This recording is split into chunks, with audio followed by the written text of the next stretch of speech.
Hello, bachcho. Let's read the question. The question says a worker pushed a 23 kg block 8.4 meter along a level floor at a constant speed with a force directed 32 degree below the horizontal. If the coefficient of kinetic friction between the block and floor was 0.20, what were the work done by the worker's force? तो इस question को solve करने के लिए हम जो की concept use करेंगे तो हम यहाँ पर लिख सकते हैं जो की कॉन्सेप्ट हमारा यूज होगा वो होगा work done due to force is equal to force dot displacement, force vector dot displacement vector, इन दोनों का डॉट प्रोडक्ट होता है हमारा टोटल वर्क डन। तो क्वेश्चन के हिसाब से अगर हम ड्रॉ करें तो हमारे पास एक लेवल फ्लोर दिया गया है कुछ इस तरह से, और इस लेवल फ्लोर में हमारे पास एक ब्लॉक है। तो ये हमारा ब्लॉक है और इसका मास हमको दिया गया है m is equal to 23 kg। हमें कहा गया है कि जो लेवल फ्लोर के ऊपर at an angle of 32 degree हमारा एक फोर्स लगता है। तो अगर हम अज्यूम करें कि हमारा फोर्स जो है कुछ इस तरह से लग रहा है, इसका एंगल जो ये बनाएगा ये होगा 32 डिग्री।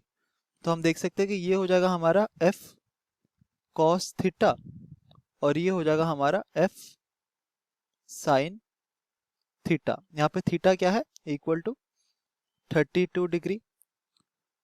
ये होगा हमारा डायरेक्शन ऑफ वेट mg और ऊपर की तरफ हमारा लगेगा नॉर्मल रिएक्शन फोर्स, और इस डायरेक्शन में लगेगा हमारा फ्रिक्शनल फोर्स। फ्रिक्शनल फोर्स हमारा क्या होता है, it is simply equal to the coefficient of kinetic friction mu multiplied by normal reaction force, mu के multiplied by normal reaction force.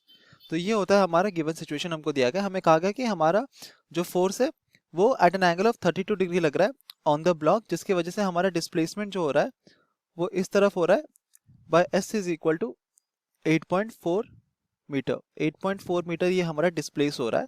तो हमें फाइंड आउट करना है कि टोटल वर्क डन कितना होगा।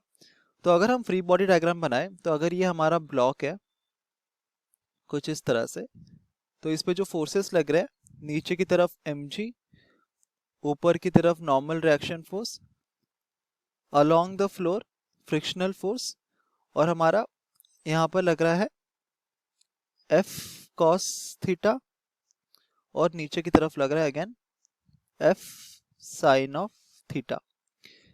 क्वेश्चन में हमें कहा गया कि हमारा जो ब्लॉक है वो मूव कर रहा है एट अ कांस्टेंट स्पीड। तो क्योंकि स्पीड हमारा कांस्टेंट है तो हम कह सकते हैं कि एक्सीलरेशन हमारा जीरो होगा, और क्योंकि net motion towards the right हो रहा है, अलोंग द हॉरिजॉन्टल डायरेक्शन हो रहा है, तो हम कह सकते हैं कि अलोंग द वर्टिकल डायरेक्शन हमारा जो होगा फोर्सेस वो क्या करेंगे, एक दूसरे को बैलेंस कर देंगे, क्योंकि हमारा नेट मोशन वर्टिकल डायरेक्शन में कुछ है ही नहीं। इसका मतलब क्या होता है, अगर हम देखें तो हमारे पास वर्टिकल डायरेक्शन में क्या फोर्सेस लाई करते हैं, it is mg plus f sin theta is equal to n। और अगर हम हॉरिजॉन्टल डायरेक्शन में फोर्सेस को देखें तो ये कितना होगा, ये हो जाएगा f cos theta minus of frictional force is equal to mass into acceleration, क्योंकि एक्सेलरेशन हमारा जीरो है, मास टाइम्स एक्सेलरेशन, और क्योंकि एक्सेलरेशन हमारा जीरो है तो हम क्या कर सकते हैं कि f cos theta is equal to the frictional force. और फ्रिक्शनल फोर्स हमारा कितना होता है, ये होता है सिंपली म्यू के multiplied by normal reaction force.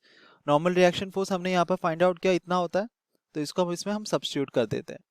तो हमको क्या मिलता है, that f cos theta is equal to mu के multiplied by mg plus f sine of theta. अब हम इसको रीअरेंज करेंगे, पहले रीअरेंज करके हम पहले फाइंड आउट करेंगे कि हमारा फोर्स का वैल्यू क्या है, जो फोर्स हमारे ब्लॉक पे लग रहा है वो कितना होगा। तो वी हैव क्या, f cos theta is equal to mu K mg plus mu K f sine of theta.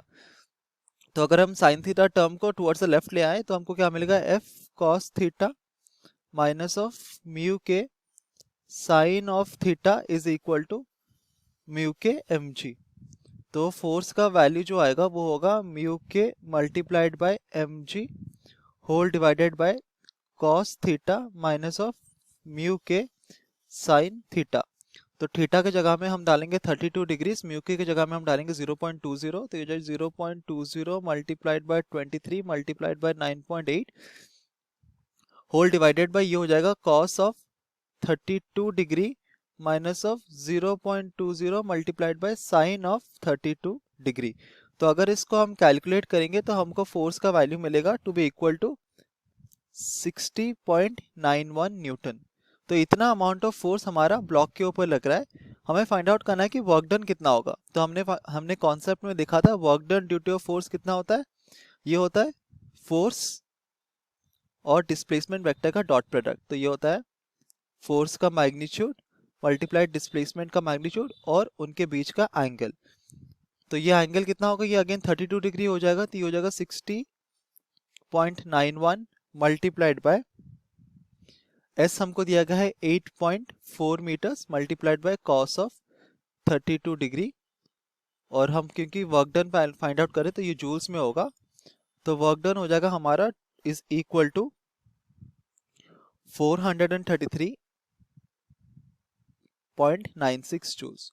सो ये है हमारा value of the work done by the workers force. Hope you understood it well. Best of luck.